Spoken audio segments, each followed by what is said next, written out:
नमस्कार दोस्तों, स्वागत है आप सभी को। आज हम लोग मिडवाइफरी क्लास को आगे कंटिन्यू करते हैं और बहुत सारे इम्पोर्टेंट क्वेश्चन आज हम लोग देखने जा रहे हैं विथ थ्योरी के साथ। आज हम आपको थ्योरी भी समझाएंगे, एक्सप्लेनेशन भी देंगे, क्योंकि कुछ ऐसे क्वेश्चन है जहां पर आप सबको एक्सप्लेनेशन की ज़रूरत है और थ्योरी आप सबको समझना बहुत ज़रूरी है ताकि आप क्वेश्चन को समझ सके।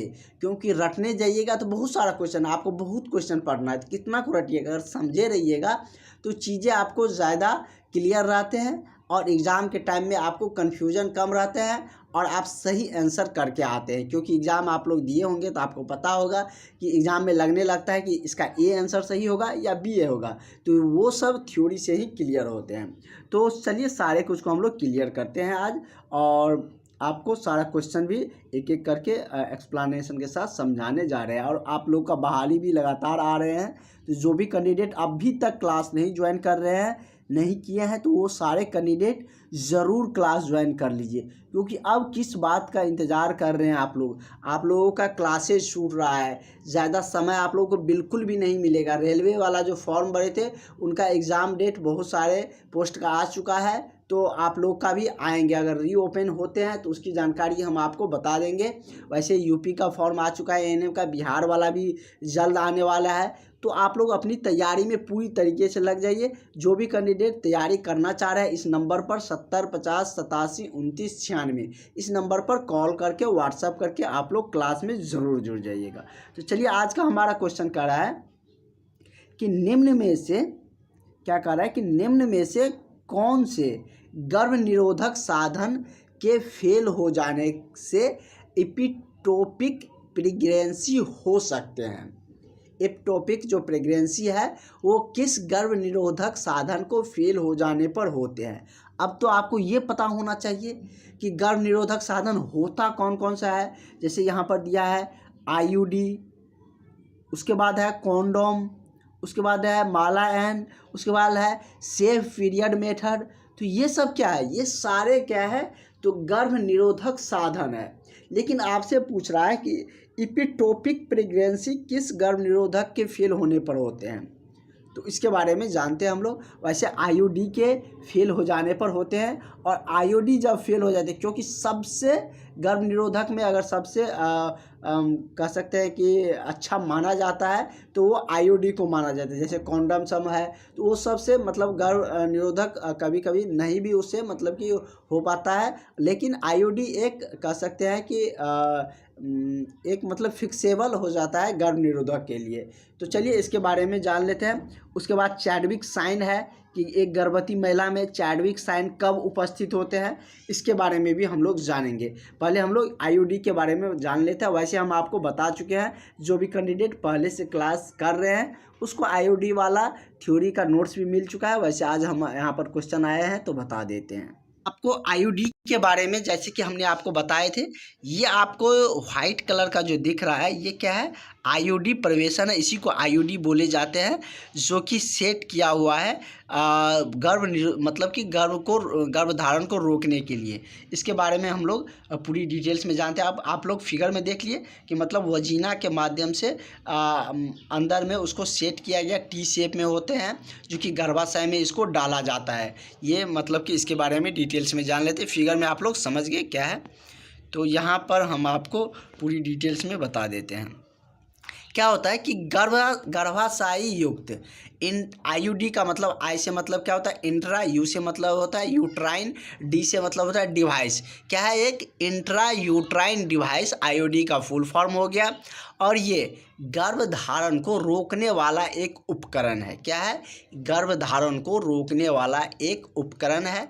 यह छोटा अक्सर टी शेप में, मतलब कि अक्सर टी शेप में, उसको आपने देखे थे कि टी शेप में था, तो अक्सर छोटा और टी शेप में होता है, जिसे महिलाओं के गर्भाशय में डाला जाता है। और ये युक्तियाँ डॉक्टर या अनुभवी नर्सों के द्वारा योनि मार्ग से गर्भाशय में लगाया जाता है। जब आप लोग जॉब में 4-5 साल जॉब कर लीजिएगा तो इन सब के लिए आप लोगों को भी अनुभव हो जाएंगे। ये सब वर्क आप लोग भी कर सकते हैं। ये गर्भ निरोधक के रोकने के लिए है। जैसे कि कॉन्डम भी गर्भ निरोधक के रोकने का ही साधन है, लेकिन इन सब में उतना इफेक्टिवली होता नहीं है। कभी कभी कॉन्डम यूज करने पर भी गर्भधारण हो जाते हैं, लेकिन आईयूडी में ऐसा है नहीं। कॉन्डम जैसे अन्य गर्भ निरोधक साधनों के विपरीत आईयूडी क्या है, तो यौन संचारण और संक्रमण, मतलब कि दोनों को आईयूडी यौन संक्रमण को नहीं रोकता है, लेकिन कॉन्डम संक्रमण को भी रोकता है, लेकिन आईयूडी गर्भ निरोधक को रोकता है। और इसके बारे में हम लोग पूरी डिटेल्स में समझ लिए विद फिगर के साथ। अब हम लोग क्वेश्चन पे आते हैं। आप लोग आईयूडी के बारे में पूरी तरीके से समझिए, अब कोई कन्फ्यूजन आप लोगों को नहीं होंगे। तो क्वेश्चन में वही कह रहा था कि गर्भ निरोधक साधन फेल हो जाने पर इपिटोमिक प्रेगनेंसी जो होता है वो आईयूडी का गर्भ निरोधक फेल हो जाने पर एपिटोपिक प्रेगनेंसी है वो हो सकती है। तो इसका करेक्ट आंसर आपका ऑप्शन नंबर ए हो जाएगा। अगला क्वेश्चन कह रहा है कि एक गर्भवती महिला में चैडविक्स साइन, एन यहाँ पर साइलेंट है, चैडविक्स साइन कब उपस्थित होता है। तो एक गर्भवती महिला में चैडविक साइन कब उपस्थित होता है, जैसे कि यहाँ पर दिया है निषेचन के तुरंत बाद, या गर्भाशय के 6ठे सप्ताह पर, या ओवम क्या दिया है कि ओवम आरोपण के तुरंत बाद। तो ये कब होते हैं, तो ये आपका होता है गर्भाशय के 6ठे सप्ताह पर। चैडविक साइन क्या होता है इसके बारे में भी हम लोग जान लेते हैं, क्योंकि ये मतलब कि एक थ्योरी दिया गया है चैडविक के द्वारा। तो ये क्वेश्चन बहुत इंपॉर्टेंट हो जाते हैं, तो इसके बारे में हम लोग को जानना भी ज़रूरी है। बहुत विविया क्वेश्चन है। चैडविक साइन के बारे में हम लोग समझ लेते हैं पहले। क्वेश्चन के लिए चिंता मत करिए, क्वेश्चन होगा बहुत। साइन क्या है, चैडविक संकेत या साइन कहिए, मतलब साइन हिंदी में संकेत बोलते हैं उसको। चैडविक संकेत प्रारंभिक गर्भ अवस्था का एक लक्षण है। क्या है, चैडविक जी के द्वारा ये मतलब कि खोजा गया होगा, इसका पता लगाया गया होगा, तो इसी के नाम पर उसको दे दिया गया है चैडविक साइन या चैडविक संकेत। आरंभिक गर्भ अवस्था के लक्षण है, जिसमें क्या होते हैं, तो जिसमें आपका गर्भाशय ग्रीवा, योनि और योनि का नीला रंग दिखाई देता है। अगर आपसे पूछा जाए कि योनि का नीला रंग कब दिखाई देता है, किस कारण से, तो चैडविक साइन की मतलब इस संकेत, इसके अंतर्गत मतलब कि हम पता चल पाता है कि योनि का नीला रंग दिखाई पड़ना चैडविक साइन का मतलब कि क्या है, संकेत है, जिससे कि आरंभिक गर्भ अवस्था का क्या है, लक्षण भी है। यदि आप गर्भ अवस्था के अन्य लक्षणों के साथ साथ इस परिवर्तन को देखते हैं तो ये सब मतलब कि चैडविक साइन से रिलेटेड थे, कि मतलब कि इसमें क्या होता है कि गर्भाशय ग्रीवा, योनि और योनि का नीला रंग दिखाई पड़ना। तो इसका आंसर हम लोग जान चुके थे कि मतलब कि ये कब होता है, तो गर्भ अवस्था के 6ठे सप्ताह पर ये मतलब कि चैडविक साइन उपस्थित हो जाता है, जिसमें कि गर्भाशय ग्रीवा और योनि का जो रंग है वो नीला दिखाई पड़ने लगता है। ठीक है, तो ये हम लोग समझ गए। अगला क्वेश्चन कह रहा है कि फेरस सल्फेट, जैसे कि फेरस सल्फेट क्या होता है कि FeSO4 फेरस सल्फेट हुआ ना, कह रहा है कि फेरस सल्फेट की एक टैबलेट में अवशोषण योग्य आयरन होता है। जैसे क्या FeSO4 फेरस सल्फेट हुआ ना, F में आयरन की मात्रा है ना, Fe आयरन का ही संकेत है। तो वही कह रहा है कि फेरस सल्फेट की एक टैबलेट में अवशोषण योग्य जो आयरन होती है वो कितना होता है, 10 मिलीग्राम या 15 मिलीग्राम या 60 मिलीग्राम या 100 मिलीग्राम। तो ये कितना होते हैं, तो उसमें 15 मिलीग्राम होते हैं। कितना होते हैं, तो फेरस सल्फेट की एक टैबलेट होती है, उसमें जो अवशोषण योग्य आयरन की मात्रा होती है वो 15 मिलीग्राम होता है। कितना होता है, 15 मिलीग्राम। तो करेक्ट आंसर आपका ऑप्शन नंबर बी हो जाएगा। नेक्स्ट क्वेश्चन हम लोग देखते हैं।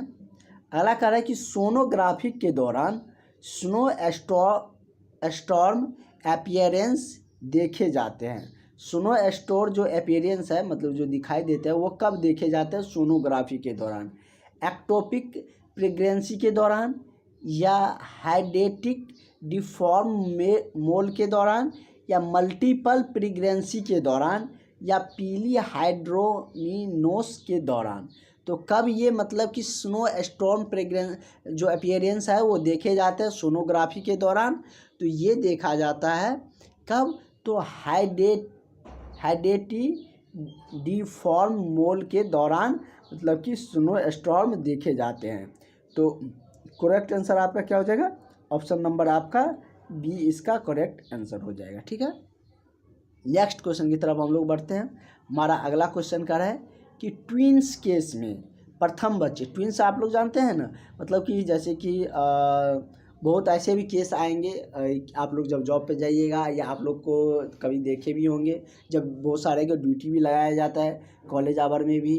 तो मतलब कि जैसे कि जुड़वा बच्चा आप लोग कहते हैं उसको, मतलब हिंदी में जुड़वा बच्चा कह सकते हैं। तो ट्विंस के केस में जब दो बच्चे जन्म लेने वाले होते हैं, तो ट्विंस केस में कह रहे हैं कि प्रथम बच्चे की डिलीवरी के दौरान किए जाने वाले मैनेजमेंट में शामिल नहीं है। मतलब जब ट्विंस बच्चे केस, मतलब ट्विंस बच्चे जब जन्म लेंगे, दो जुड़वा बच्चे, तो ऐसा तो है नहीं कि मतलब कि दोनों एक ही बार जन्म ले लेंगे। हाँ, मतलब कि दोनों का बॉडी मतलब कि अटैच हो जाता है, क्योंकि आप लोग देखते होंगे बहुत सारा रील्स सब में, वीडियो सब में देख लेते होंगे कि दो मतलब कि बॉडी एक में ही अटैच रहती है। तो उस केस में हो सकते हैं, लेकिन जब दो बेबी एक जन्म लेते हैं तो पहले कोई लेगा उसके बाद दूसरा आएंगे। तो वही कह रहा है कि पहले बच्चे के डिलीवरी के दौरान की जाने वाली मैनेजमेंट में शामिल नहीं है। क्या लेबरल नहीं शामिल नहीं है, ये पूछ रहा है, ध्यान से क्वेश्चन पढ़िएगा। इसमें दिया है कि लेबरल इपिसिटोनिमी या प्रथम बच्चे के डिलीवरी के साथ आईवी इर्गोमेट्रिन, मतलब कि आईवी जो इर्गोमेट्रिन होते हैं वो दिए जाते हैं प्रथम डिलीवरी के बाद, या कॉर्ड क्लैंपिंग किया जाता है। तो कॉर्ड क्लैंपिंग तो किया ही जाता है। आईवी रेंजर सॉल्यूशन ये भी मतलब कि मैनेजमेंट किए जाते हैं। तो इसमें जब मतलब कि कह रहा है कि कौन मतलब मैनेजमेंट में शामिल नहीं है, तो प्रथम बच्चे के डिलीवरी के बाद जो आईवी इर्गोमेट्रिन जो होते हैं वो मतलब कि मैनेजमेंट में नहीं शामिल है। तो इसका करेक्ट आंसर आपका ऑप्शन नंबर यही हो जाएगा। थोड़ा सा ऑप्शन बड़ा है लेकिन घबराइएगा नहीं।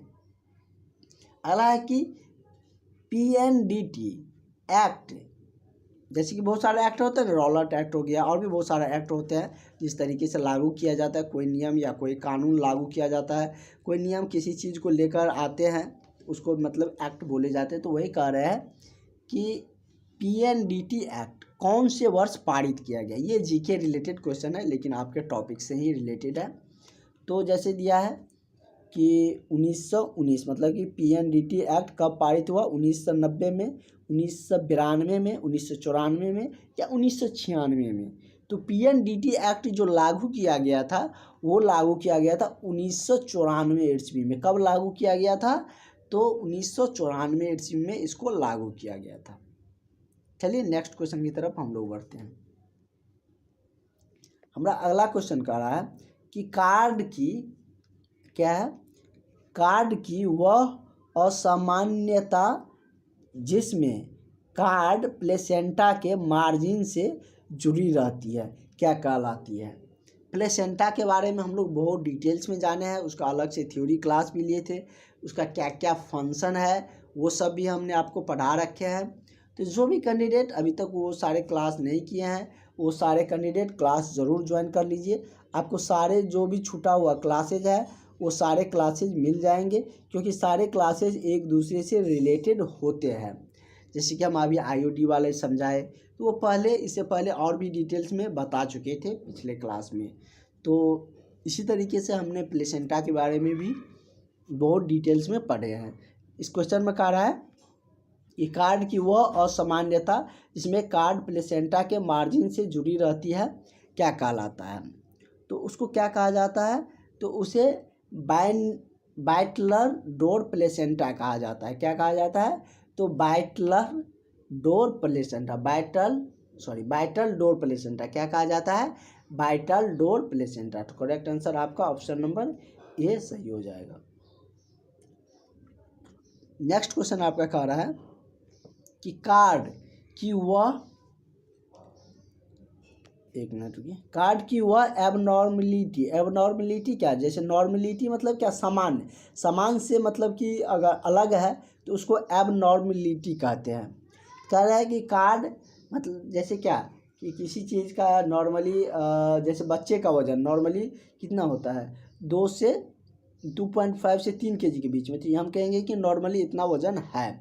और उससे बहुत कम है तो उसको क्या कहेंगे? एबनॉर्मलिटी के या एबनॉर्मल कहेंगे। मतलब नॉर्मल से अलग है तो एबनॉर्मल या एबनॉर्मलिटी कहते हैं।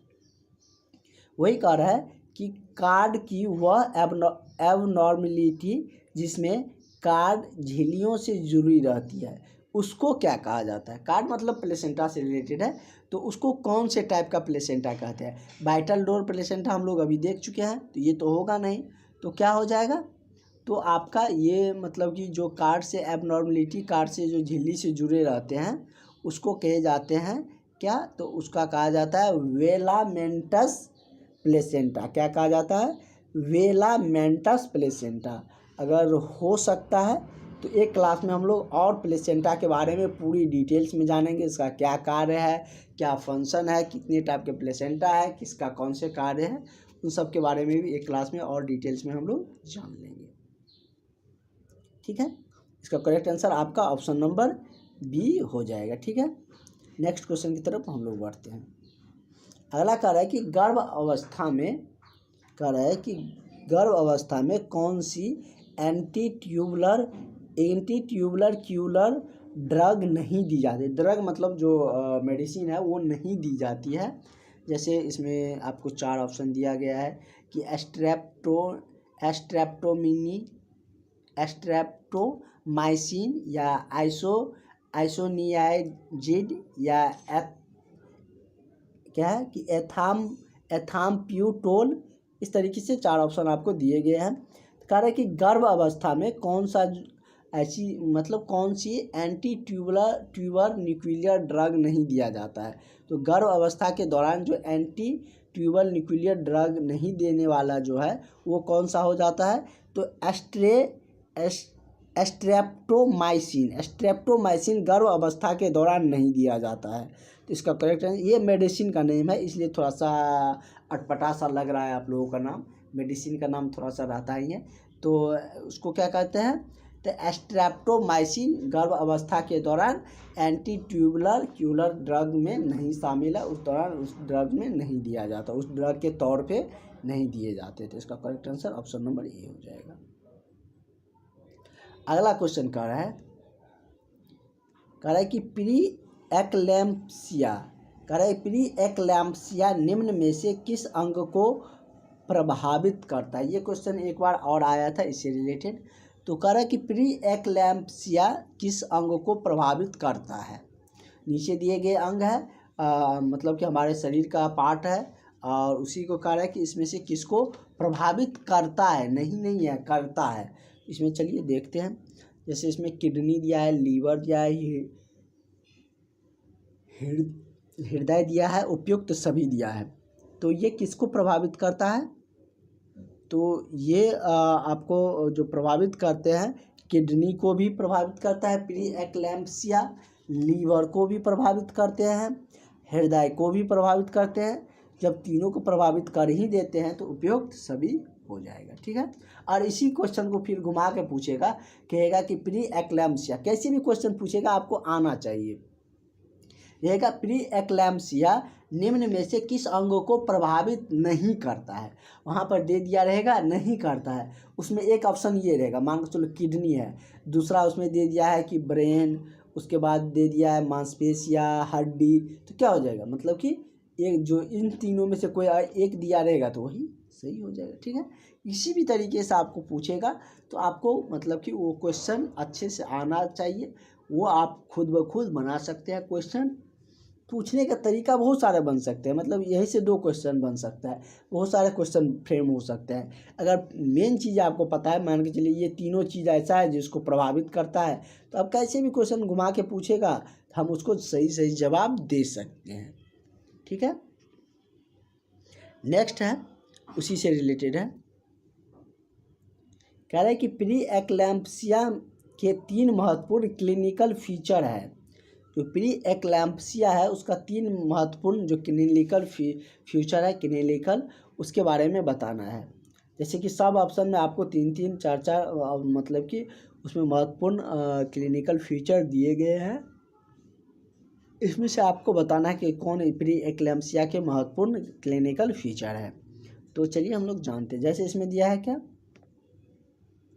कि हाइपरटेंशन, इडीमा और प्रोटीन यूरिया, ये मतलब कि तीनों इसका महत्वपूर्ण फीचर तो है ही। उसके बाद और भी बहुत सारा है, जैसे कि हाइपरटेंशन है इसमें, लेकिन इसमें योनि से रक्तस्राव दे दिया गया है, ये सब नहीं होंगे। मतलब कि हाइपरटेंशन सब में दिया है, लेकिन ये इसका करेक्ट आंसर है। मतलब कि ये तीनों प्री एक्लैम्प्सिया के महत्वपूर्ण क्लिनिकल फीचर है। कौन कौन? तो हाइपरटेंशन, इडीमा, यहाँ पर कॉमा भी दे सकते हैं, इडीमा, प्रोटीन यूरिया। ठीक है, तो ये तीनों मतलब कि प्री एक्लैम्प्सिया के महत्वपूर्ण क्लिनिकल फीचर है। प्री एक्लैम्प्सिया किस किस को प्रभावित करता है, वो तीनों अंग के बारे में भी हम लोग पढ़ चुके हैं। चलिए और आगे का क्वेश्चन हम लोग देखते हैं। आगे का क्वेश्चन आपका क्या कह रहा है, ये हम लोग देख चुके हैं। आपका क्वेश्चन है कि ये हम लोग देखे थे, पिछले क्लास में देख चुके थे। अगला क्वेश्चन है कि लगभग 25%, कितना है, लगभग 25% मैटरनल डेथ इस रीजन से होता है। इसमें से बहुत सारा रीजन दिया गया। मैटरनल डेथ क्या होता है? जिस समय माँ कह सकते हैं कि बच्चे को जन्म देते रहते हैं, तो उस केस को भी मैटरनल डेथ कहे जाते हैं। तो वही कह रहा है कि मतलब कि मैटरनल मतलब क्या, मदर मतलब माँ, तो मैटरनल मतलब जैसे आप लोग कहते हैं ना कि ये मेरा मैटरनल लाइन मतलब कि मातृभूमि है, तो उसी तरीके से उसी से रिलेटेड है। मैटरनल डेथ का 25% रीजन क्या है? जैसे संक्रमण, प्रसूति रक्तस्राव या प्रसूति रक्तस्राव, या असुरक्षित गर्भपात, या एम्ब्लेम्सिया, या 4 ऑप्शन दिया है। एम्ब्लेम्सिया दिया है, संक्रमण, प्रसूति रक्तस्राव या असुरक्षित गर्भपात। तो ज़्यादातर जो कारण है, 25% जो कारण में काउंट किए जाते हैं, वो क्या है, प्रसूति रक्तस्राव है। क्या है? हाँ, प्रसूति रक्तस्राव के कारण ही क्या होता है, 25% मैटरनल डेथ होती है। इसका करेक्ट आंसर क्या हो जाए, प्रसूति के समय जो रक्तस्राव हो जाते हैं, तो ये मतलब मैटरनल डेथ का मुख्य रीजन होते हैं। बहुत मतलब 25% लोग इस मतलब 25% मैटरनल डेथ इसका रीजन है। अगला है, अगला क्वेश्चन कर रहा है कि मातृत्व मृत्यु, वही हिंदी में वही हुआ, मैटरनल डेथ को मातृत्व मृत्यु कहते हैं। यहाँ पर हिंदी लिखा था, वहाँ पर इंग्लिश था। कह रहा है कि मातृत्व मृत्यु दर की गणना की जाती है। मतलब दर की गणना कितने पे किया जाए? जैसे क्या, मृत्यु या जन्म, जैसे कहते हैं ना कि 2011 के जनगणना के अनुसार हमारे देश में इतना % महिला है, इतना पुरुष है, या ये कहते हैं कि इस शहर के लिंगा अनुपात इतना है, तो मतलब कितना पे काउंट किया जाता है, सो पूछ रहे हैं आपसे। मतलब कि कितना पर, जैसे क्या कहेंगे कि बिहार की या किसी भी राज्य के कहेंगे कि इस राज्य के लिंगा अनुपात 997 है या 884 है, तो क्या मतलब कि 884 मतलब 1000 पुरुषों पर 884 महिलाएं हैं, वो लिंगानुपात को दर्शाता है। उसी तरीके से ये कह रहा है कि मातृत्व मृत्यु दर की गणना कितने पे किया जाता है, 1000 माताओं की संख्या पर, या प्रति 1000 जनसंख्या पर, या प्रति 1000 जीवित जन्म देने वाले बच्चों की संख्या पर, या उपयुक्त में से कोई भी नहीं। तो कितने पर इसको काउंट किया जाता है? तो मातृत्व मृत्यु दर की जो गणना का आकलन जो किया जाता है वो किया जाता है प्रति हजार, 1000 पर तो कहीं किया ही जाता है, प्रति हजार जीवित जन्मे बच्चों की संख्या पर। किस पर? तो प्रति हजार जो मातृत्व मतलब कि जो मृत्यु का जो दर है वो प्रति हजार जीवित जन्मे बच्चों के जन्म के आधार पर उसको काउंट किया जाता है। तो इसका करेक्ट आंसर आपका ऑप्शन नंबर सी हो जाएगा। देखिए दोनों क्वेश्चन बहुत ही इंपॉर्टेंट थे, तो आप लोग अच्छे से इसको समझ भी लिए। अगला है कि प्री एक्लैम्सिया के इफेक्ट में शामिल है, प्री एक्लैम्सिया के इफेक्ट में इनमें से कौन शामिल है, ये आपसे पूछ रहा है। जैसे कि वाइसोस्पाज्म या जीएफआर की कमी या प्रमस्तिष्क के रक्तस्राव या उपयुक्त सभी। तो प्री एक्लैम्सिया इफेक्ट में जो शामिल है वो वाइसोस्पाज्म भी है, जीएफआर की कमी भी है, प्रमस्तिष्क से रक्तस्राव भी होते हैं। तो इसका भी करेक्ट आंसर आपका क्या हो जाएगा? ऑप्शन नंबर आपका डी, इसका भी सही हो जाएगा। ठीक है, आगे का क्वेश्चन हम लोग यहाँ से कंटिन्यू करेंगे और होगा तो अगले क्लास में हम प्री एक्लैम्सिया के बारे में पूरी डिटेल्स में आपको बताएंगे भी। ठीक है, प्री एक्लैम्सिया से रिलेटेड 3 क्वेश्चन यहाँ पर आ चुके हैं, तो वहाँ पर हम लोग और भी डिटेल्स में जानेंगे।